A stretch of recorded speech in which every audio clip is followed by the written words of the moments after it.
Okay, good day.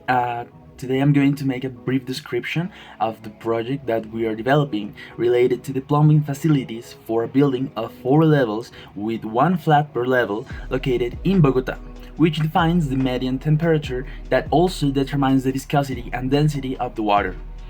Okay, so the main objective is to design and calculate the layout of the water, sewage, rainwater, and gas system in PVC for the building that you can see in the image, taking into account the NTC 1500 and the resolution 0330. Okay, until now, in terms of what is done, the water system is finished and the sewage is under developing.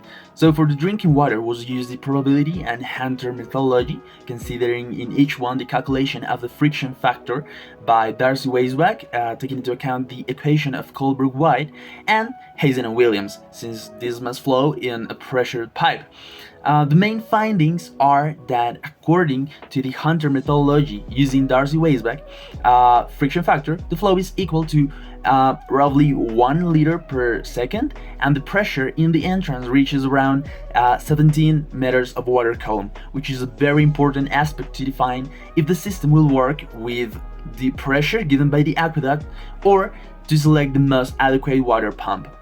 Whilst the sewage, that presents a free surface flow in a circular pipe, was developed using 2 methods. The first one was Manning, and the second one Colebrook-White and Chessy. For all the above, you can notice the 3D model was made in Revit, and as much for the systems finished or in process. As for the ones missing, the base of the assignment is going to be the plans in AutoCAD, the calculation memories in Excel, and a reading report.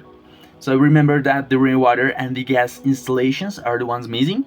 So this will be all, and I hope you enjoy and see you the next time.